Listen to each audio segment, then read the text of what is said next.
నమస్తే, నేను అంకిత. ఇండియా కూటమిలో జగన్మోహన్ రెడ్డి కలకలం రేపుతుంది.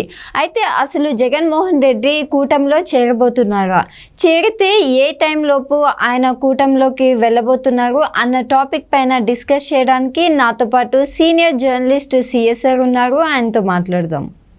Hi sir. హలో సార్, ఇప్పుడు వింటుంది ఏంటంటే ఎక్కువగా ఇండియా కూటమిలో వైఎస్ జగన్ జాయిన్ అవ్వబోతున్నారు అనేసి ఎప్పటి నుంచో వింటున్నాము.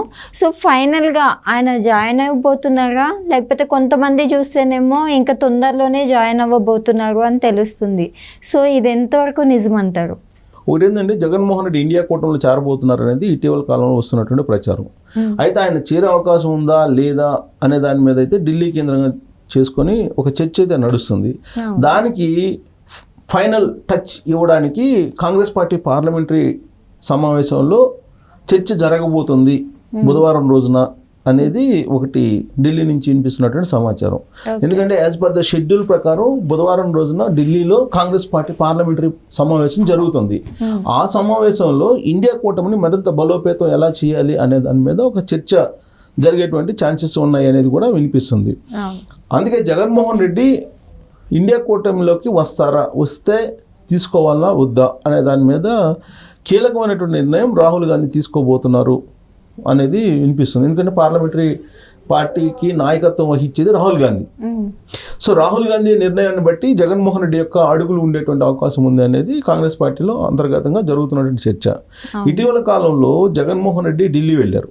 ఢిల్లీ వెళ్ళి జంతర్ మంతర్ దగ్గర ఆంధ్రప్రదేశ్లో రాష్ట్రపతి పాలన కావాలి అనే దాని మీద ఒక ధర్నా పెట్టారు.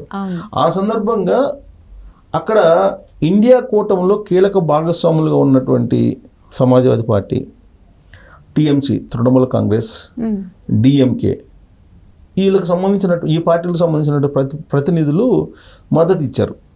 అయితే విచిత్రంగా ఏంటంటే కాంగ్రెస్ పార్టీకి సంబంధించిన ప్రతినిధులు ఎవ్వరూ కూడా అక్కడ రాలేదు. ఇండియా కూటమిలో పెద్ద పార్టీ ఏది అని అంటే కాంగ్రెస్ పార్టీ. ఇండియా కూటమి అంటేనే ఆ ఇండియా కూటమికి సారథ్యం వహించేటువంటి పార్టీ ఏదంటేనే కాంగ్రెస్ పార్టీ. కానీ కాంగ్రెస్ పార్టీకి సంబంధించిన రిప్రజెంటేటివ్స్ ఎవరు కూడా జగన్మోహన్ రెడ్డి ధర్నాకు మద్దతు ఇవ్వడానికి రాలేదు. కానీ ఆ కూటమిలో ఉండేటువంటి భాగస్వామ్య పక్షాలు, కీలక భాగస్వామ్య పక్షాలు మాత్రం వచ్చాయి. జార్ఖండ్ ముక్తి మోర్చా, జార్ఖండ్ది ఇలా వచ్చారు.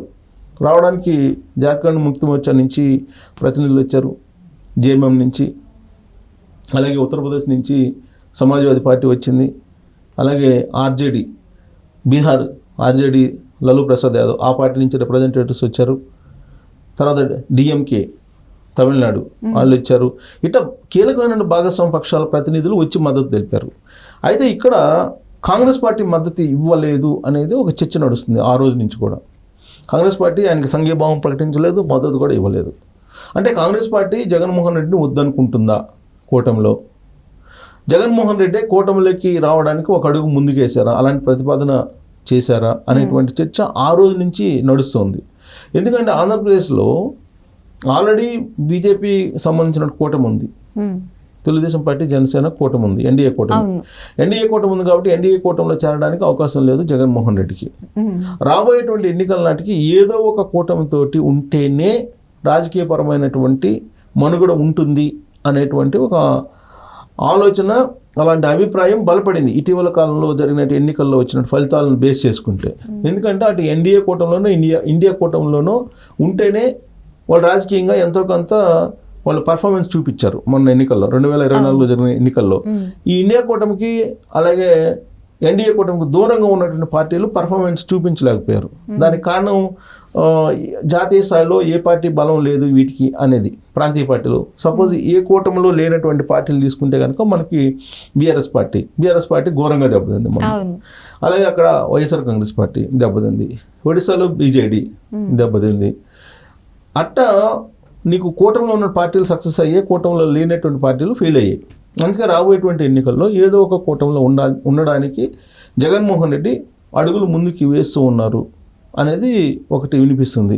పైగా ఏంటంటే ఆంధ్రప్రదేశ్లో వైఎస్ఆర్ కాంగ్రెస్ పార్టీ మనుగడ సాధించాలంటే ఖచ్చితంగా కాంగ్రెస్ పార్టీ యొక్క మద్దతు అవసరం.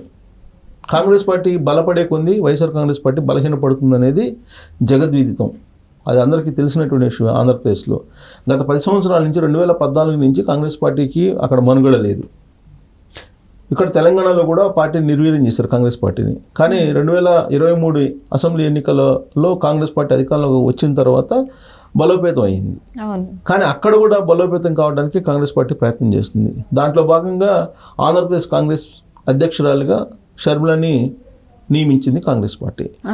ఆమె నియామకం అయిన తర్వాత నుంచి జగన్మోహన్ రెడ్డి యొక్క గ్రాఫ్ పడిపోతూ వస్తుంది. ఎందుకంటే సొంత అన్న ఎలాంటి వాడు అనేది చెల్లెలే చెప్తుంది. ప్లస్ కాంగ్రెస్ పార్టీని ఏ విధంగా మోసం చేశాడు జగన్మోహన్ రెడ్డి అనేది కూడా ఆవిడ చెప్పారు. జగన్మోహన్ రెడ్డి కాంగ్రెస్ పార్టీ నీడలో ఎదిగాడు. కాంగ్రెస్ పార్టీ ఆ రోజు అధ్యక్షురాలుగా ఉన్నటువంటి సోనియా గాంధీ దయాదాక్షిణ్యాల మీద బెయిల్ మీద బయటకు వచ్చాడు అనేటువంటి విషయం కూడా చెప్తోంది. రాబోయేటువంటి రోజుల్లో ఇంకా అనేక రకాలు ప్రజల్లోకి తీసుకెళ్లే అవకాశం ఉంది. ఇంకోటి వైఎస్ఆర్ లెగసీ నుంచి పుట్టినటువంటి పార్టీ వైఎస్ఆర్ కాంగ్రెస్ పార్టీ. అదే లెగసీని కాంగ్రెస్ పార్టీ కూడా ఓన్ చేసుకుంటుంది. జగన్మోహన్ రెడ్డి అసలు వైఎస్ఆర్ వారసుడే కాదు, రాజకీయంగా తానే వారసురాల్ని, నిజమైన వారసురాల్ని. కాంగ్రెస్ పార్టీలో మాత్రమే ఇందిరమ్మ రాజ్యం, రాజన్న రాజ్యం అనేది సాధ్యం. జగన్మోహన్ రెడ్డి వల్ల కాదు. జగన్మోహన్ రెడ్డి గెలిచిన తర్వాత ఒక రకంగా, గెలవక ముందు ఇంకో రకంగా ఉంటాడు అనేది ప్రజల్లోకి చాలా బలంగా షర్మిల తీసుకెళ్లారు. ఇప్పుడు కూడా దూకుడుగా వెళ్తున్నారు. ఇప్పుడు అసలు ఢిల్లీ ఎందుకు వెళ్ళావు, ఢిల్లీకి వెళ్ళి ధర్నా చేయాల్సిన అవసరం ఏముందని చెప్పి ప్రశ్నించింది ఎవరు, షర్మిల. నువ్వు కావాలంటే ప్రత్యేక హోదా కోసం పోరాడు, మేమందరం వస్తాము, కానీ నువ్వు ప్రతిపక్ష నేతగా గుర్తించాలని చెప్పేసి నువ్వు డిమాండ్ చేయటం ఏంటి, అసలు ధైర్యం ఉందా, పిరికివాడే నువ్వు, అసలు ఢిల్లీ పోయి నువ్వు చేయాల్సిన డిమాండ్ ఏంటి, నువ్వేం చేస్తున్నావు అని చెప్పి ఆయన మీద ధ్వజం ఎత్తింది షర్మిల. అంటే వీలున్నంత వరకు ఆయన్ని రాజకీయంగా డ్యామేజ్ చేసే ప్రయత్నం చేస్తూ ఉన్నారు. ఆ విషయం జగన్మోహన్ రెడ్డికి కూడా తెలుసు. విపక్ష పార్టీల కంటే కూడా అంటే అధికారంలో ఉన్నటువంటి పార్టీలు ఏదైతే ఎన్డీఏ కూటమిలో ఉన్న పార్టీలు ఉన్నాయో వాటికన్నా కూడా కాంగ్రెస్ పార్టీలో ఉన్నటువంటి షర్మిల కారణంగానే రాజకీయంగా దెబ్బతింటున్నానంటే భావన జగన్మోహన్ రెడ్డిలో ఉంది. అందుకే ఇప్పుడు షర్మిలని కాంగ్రెస్ పార్టీలో లేకుండా చేయాలి, లేదా కాంగ్రెస్ పార్టీతో పొత్తు పెట్టుకోవాలి వైఎస్ఆర్ కాంగ్రెస్ పార్టీ.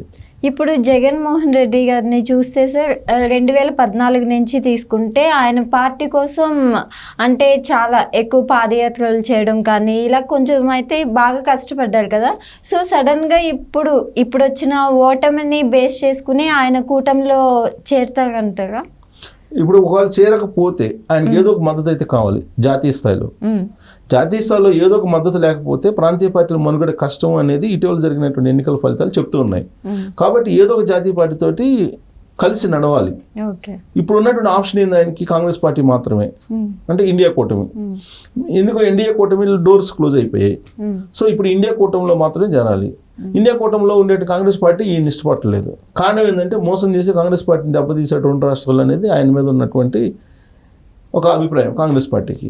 ఇదే విషయం మీద ఖర్గే, కాంగ్రెస్ పార్టీ అధ్యక్షుడు కదా ఖర్గే వద్ద ప్రస్తావించినప్పుడు జగన్మోహన్ రెడ్డి విషయంలో తొందరపడి నిర్ణయం తీసుకోవడానికి లేదు, జగన్మోహన్ రెడ్డి నమ్మకస్తుడు కాదు, అతను కాంగ్రెస్ పార్టీకే వెన్నుపోటు పొడిచాడు, సోనియా గాంధీకే వెన్నుపోటు పొడిచాడు అనేటువంటి విషయాన్ని ఖర్గే చెప్తున్నాడు.